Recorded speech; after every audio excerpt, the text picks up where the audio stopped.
Bismillahirrahmanirrahim. Assalamualaikum warahmatullahi wabarakatuh. Pada video kali ini kita masih akan membahas tentang praktikum komputasi statistika pada bab fungsi peubah acak dan uji normalitas. Subbab pertama yaitu fungsi distribusi peubah acak. Nanti di sini kita akan menggunakan fungsi-fungsi di R untuk membangkitkan data, kemudian mencari nilai fungsi kepadatan peluangnya, kemudian mencari luas daerah, dan mencari nilai X yang membatasi luas daerah. Nah, kalau di R nanti untuk distribusi normal, kita pakainya norm, kemudian gamma, student atau distribusi T menggunakan T, F dan Poisson pakainya Pois, dan binomial binom. Di sini ada 4 jenis fungsi yang terkait. Di sini R kemudian distribusinya apa? Merupakan fungsi untuk membangkitkan bilangan acak atau random. Kemudian untuk yang depannya D, misalkan D norm gitu, berarti untuk mencari nilai fungsi kepadatan atau PDF dari distribusi normal. Yang P untuk mencari luas daerah atau nilai peluangnya, dan Q adalah mencari nilai X yang membatasi luas daerah tersebut. Nah, untuk perintah di R-nya, ini misalkan kita pakai contoh distribusinya binomial, di sini ada D binom, P binom, Q binom, dan R binom dengan masing-masing argumen yang berbeda. Nah, nanti kita lihat contohnya. Untuk D binom di sini ada X, size, prop, dan seterusnya. Di sini X dan Q-nya merupakan vektor dari kuantil, P-nya adalah vektor peluang, N-nya adalah banyaknya observasi, size-nya adalah banyaknya percobaan, dan prop adalah peluang sukses dari setiap percobaan. Nah, kita langsung saja buka R-nya. Yang pertama kita akan menghitung kuartil dari distribusi binomial. Oke, kita buka R-nya. Yang pertama, kita akan mencoba menghitung kuantil dari distribusi binomial. Kita menggunakan perintah Q binom di sini. Q binom dari apa? Kita di sini dilihat di hub-nya ada Q binom. Nah, perintahnya kita butuh Q, ada P, ada vektor peluangnya, kemudian ada size-nya, jumlah percobaannya, kemudian ada probability-nya. Ini saya misalkan untuk P-nya adalah 0,25, kemudian N-nya sebanyak 15 atau size-nya 15, dan probability-nya sebesar 0,5 dengan lower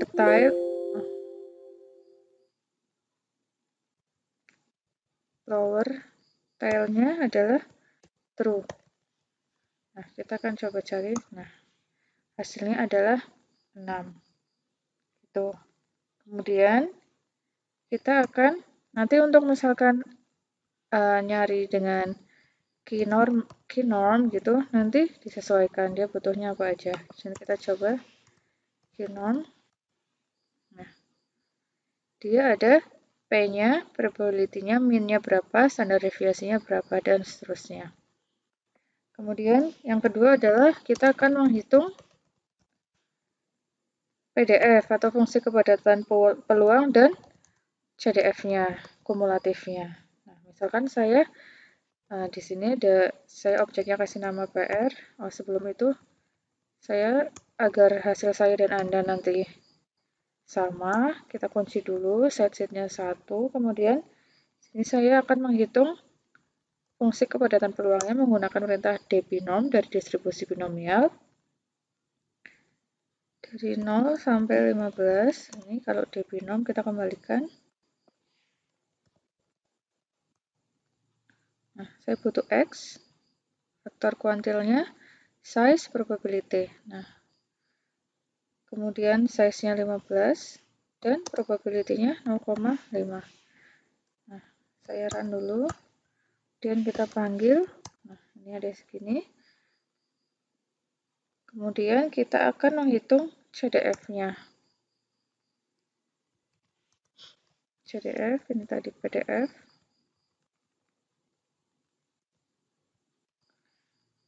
PDF distribusi binomial. Yang ini adalah CDF distribusi binomial. Nah, untuk menghitung CDF, saya berikan nama table density. Kemudian perintahnya, saya menggunakan data frame. Perintahnya adalah PR, kemudian row names-nya dari tabel density saya kasih nama 0 sampai 15, kemudian kita panggil.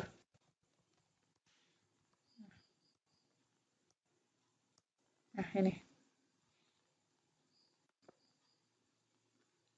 Jadi tadi kumulatifnya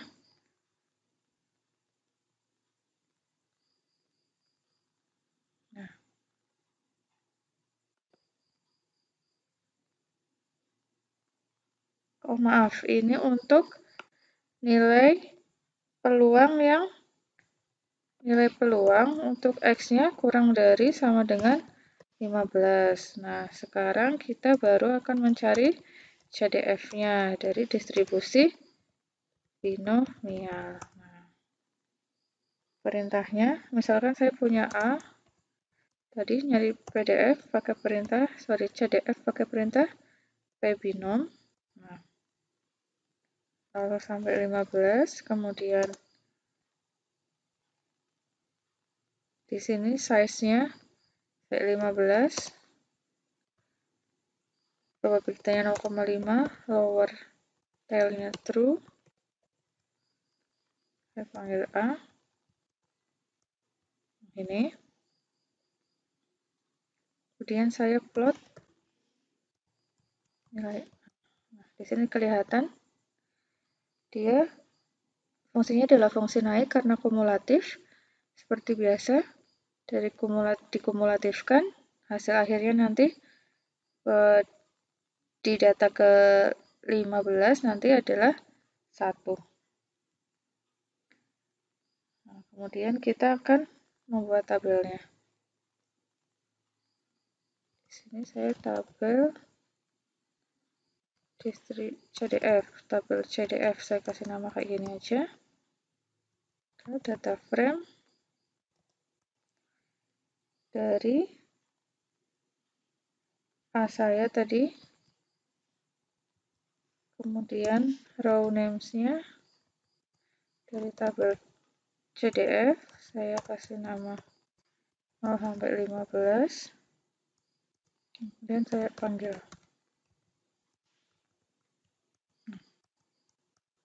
Nih, tadi dari nilai A kita 3,01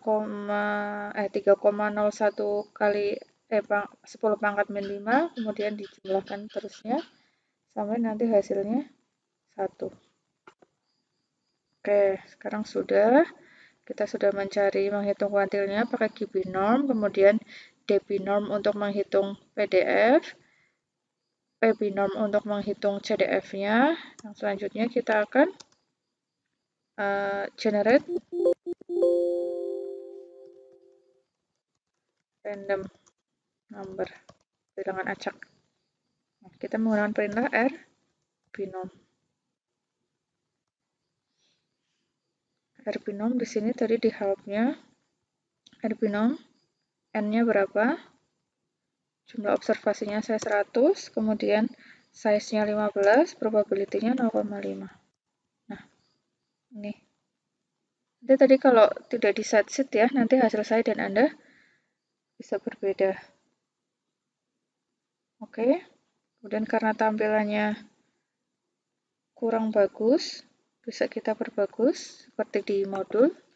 Menggunakan perintah matriks dari rbinom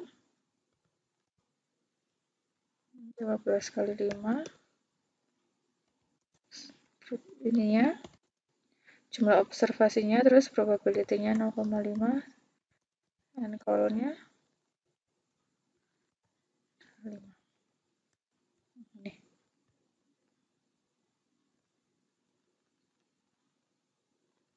Ini, oke.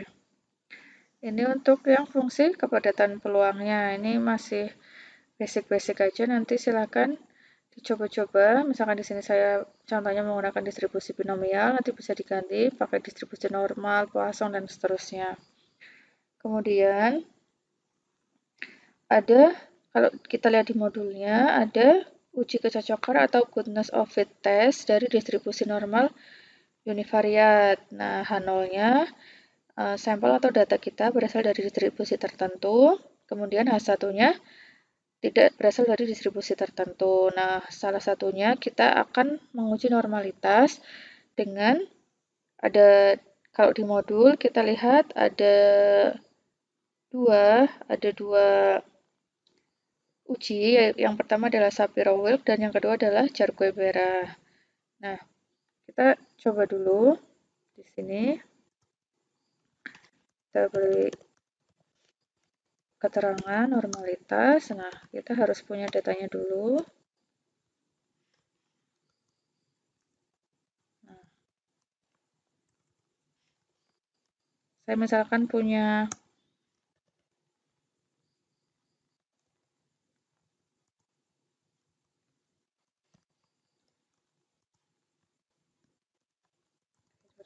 true. Kemudian saya coba panggil dulu.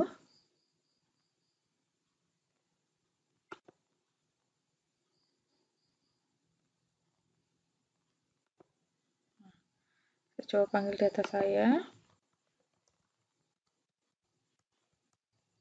Nah, ini data saya. View data.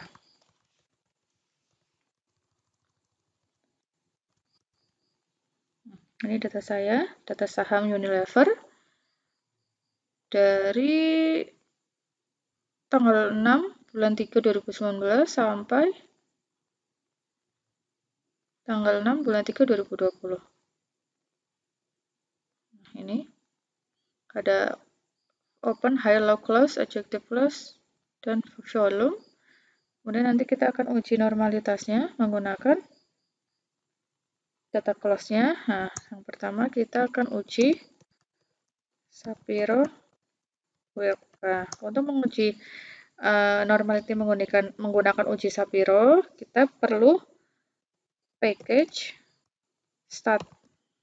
Nah, kita panggil dulu. Kemudian caranya kita panggil Shapiro test dari data Unilever saya ambil yang close. Nah, ini kita coba panggil. Nah, ini hasilnya. Ini kita lihat p-value-nya. P-value-nya sangat kecil ya, kurang dari 5%. Maka hipotesis nolnya ditolak pada tingkat signifikasi 5%, sehingga kesimpulannya adalah data tidak berdistribusi normal. Oke. Selanjutnya kita coba lagi menggunakan uji Jarque-Bera. Nah, kalau uji Jarque-Bera, kita perlu package test series. Kita panggil, kemudian Jarque-Beranya perintahnya adalah Jarque-Bera test dari data saya. Ambil yang close. Nah, kita samakan. Nah, di sini p-value-nya diperoleh 0,003 kurang dari 5%. Ya, sama kesimpulannya datanya tidak berdistribusi normal. Nanti selain dua uji ini, nanti ada seperti di modulnya ya, ada uji bisa menggunakan Anderson-Darling, kemudian Kolmogorov-Smirnov, Pearson chi-square, dan seterusnya. Nah, nanti bisa dicoba. Atau mungkin kita coba untuk yang untuk uji-uji yang lain ya, ini uji yang lain. Nah, saya butuh package nor. Oh, saya belum punya. Saya install dulu berarti.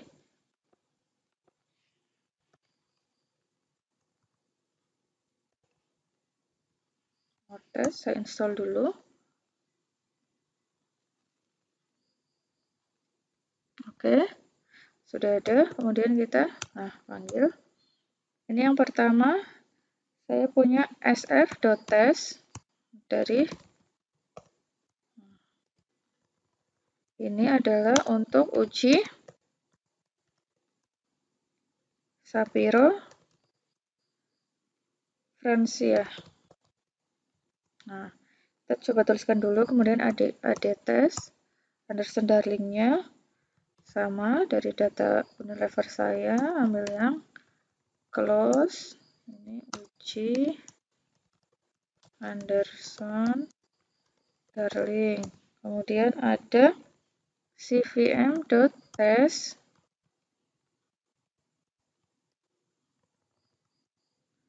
ini untuk uji Kramer Phocomyces. Ada lagi Lilly test.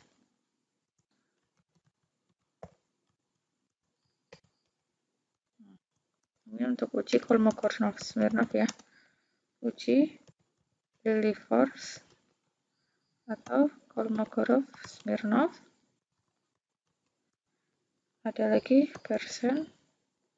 Pearson.test.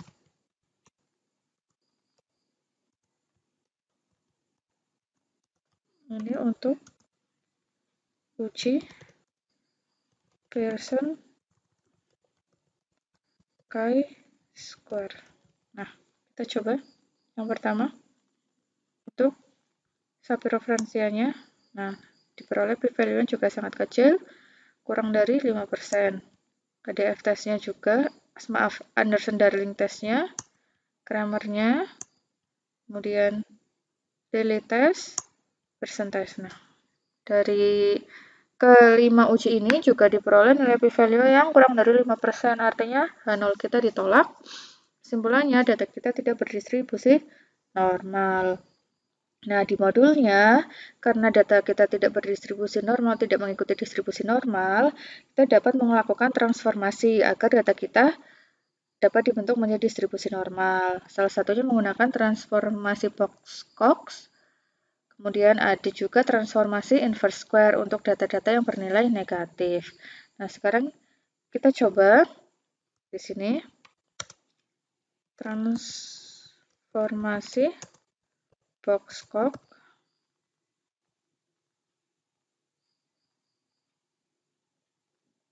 Nah, tadi ya, saya butuhnya package car. Nah, ini harus diinstal dulu. Kemudian perintahnya menggunakan power transform. Nah, ini dari data saya tadi, data Unilever saya. Nah, diperoleh lambdanya sebesar 3,18 sekian.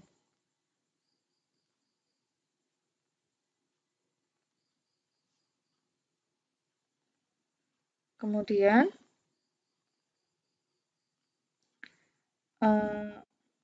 saya akan gunakan uji Jar-Guebera.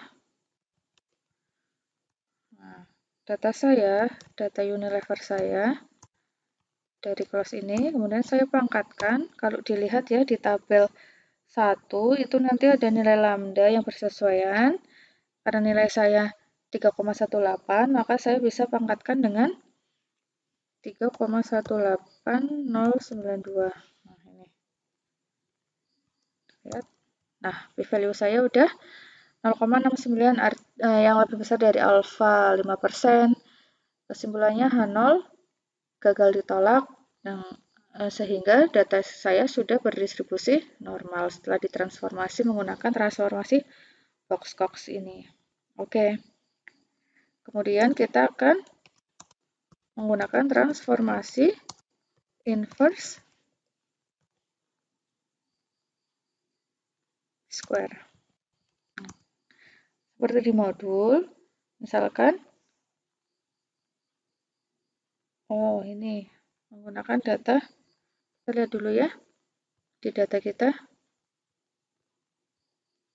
syaratnya dia harus ada nilai, ada yang bernilai negatif. Nah, ini data kita dia bernilai negatif atau tidak. Oke.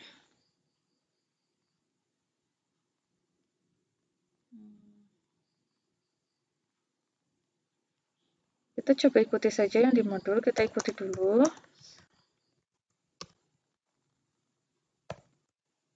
Diambil yang creative plus.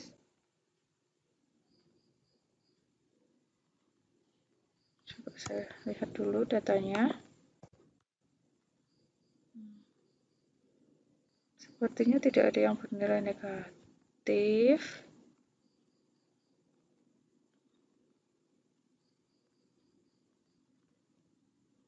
Oh, jadi kalau kita lihat di modulnya, transformasi inverse square itu digunakan untuk membentuk data yang berdistribusi normal, namun datanya dia bernilai negatif. Nah, caranya seperti yang ada di modul, kita membuat functionnya dulu dan seterusnya.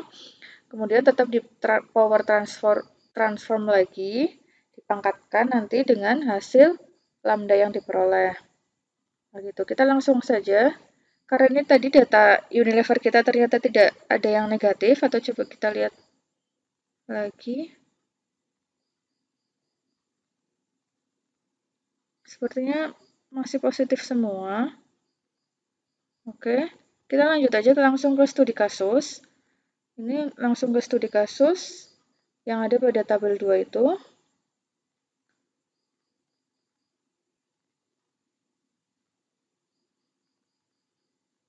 Kita lihat sebentar. Oke, ini saya masih ngikutin modul. Karena saya ternyata langsung ke studi kasus. Nah, kita ngikutin modul ya. Kita di sana soalnya adalah 10 penelitian dilakukan oleh peneliti menemukan hubungan zat padat terhadap kebutuhan oksigen kimiawi. Nah, akan diuji apakah datanya normal atau tidak. Nah, ada dua variabel ya, ada penurunan zat padat yang dinotasikan dengan X dan kebutuhan oksigen kimiawi atau Y-nya. Nah, sekarang kita inputkan dulu penurunan zatnya. Ini karena saya tidak punya tabelnya, harus saya inputkan satu-satu. Nanti bisa menggunakan perintah read delim atau read tabel dan seterusnya. Ini karena saya belum punya tabelnya, jadi saya harus inputkan manual seperti ini.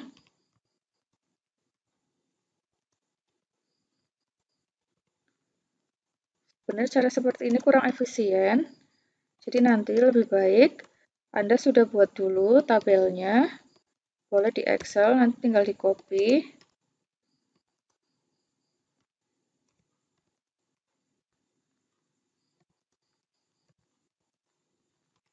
Ini saya inputkan satu-satu.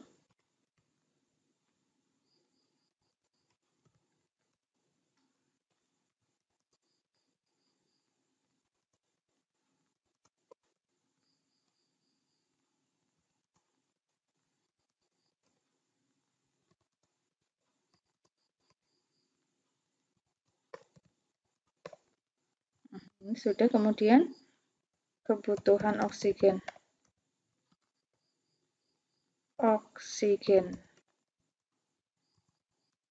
Saya juga harus inputkan satu-satu. Mudah-mudahan tidak ada yang terlewat.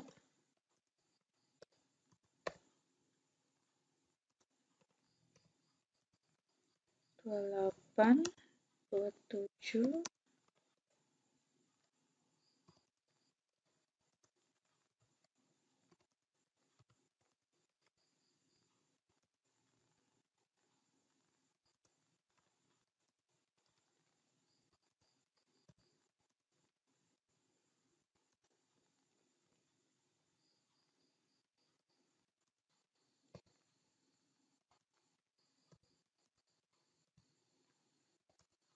tiga enam, kemudian 45, 39, 40, 44, 37,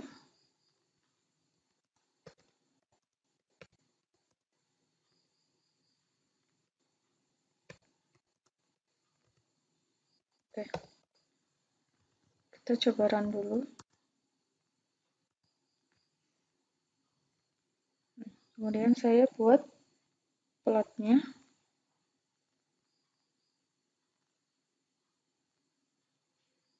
Di sini.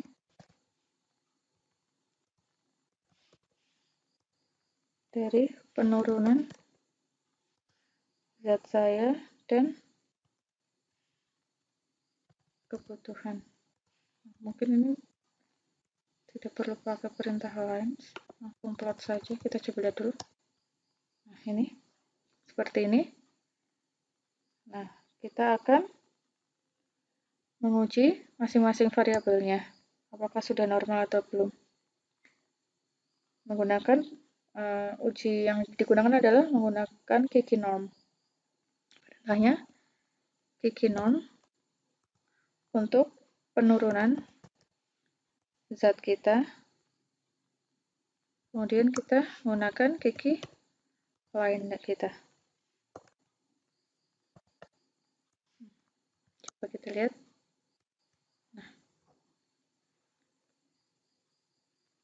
dari plot ini, nah kita bisa lihat secara visual datanya sudah berdistribusi normal karena terdapat sejumlah data yang terletak dalam garis lurus ini. Mostly titik-titiknya berada di dekat garisnya. Oke. Ini jika menggunakan perintah ggnorm. Kita coba juga untuk yang kebutuhan oksigen.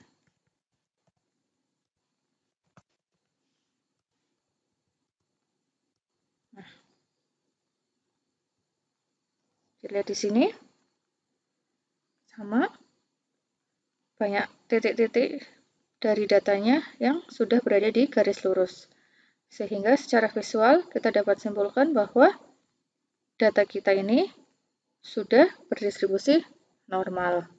Tetapi ini secara visual nanti hasilnya untuk setiap individu akan sangat subjektif. Oleh karena itu lebih baik untuk menguji normalitas kita menggunakan uji-uji yang telah kita coba sebelumnya. Di sini bisa menggunakan uji Shapiro, uji Jar-Guevara, dan seterusnya. Kemudian nanti kalau datanya ternyata tidak berdistribusi normal, kita bisa menggunakan transformasi Box-Cox dengan nilai lambda yang diperoleh, kemudian disesuaikan. Biasanya kita akan pangkatkan dengan nilai lambda yang diperoleh. Namun, jika ternyata data kita ada yang nilainya negatif, kita bisa gunakan perintah atau transformasi inverse square, seperti yang ada di modul di halaman 14. Oke, untuk praktikum hari ini tentang fungsi distribusi fungsi pengubah acak dan uji normalitas cukup. Nanti silahkan Anda ikuti tutorial yang ada dalam video ini, kemudian kerjakan hasilnya sebagai untuk nanti di lembar kerja sementara. Oke? Saya akhiri. Assalamualaikum warahmatullahi wabarakatuh.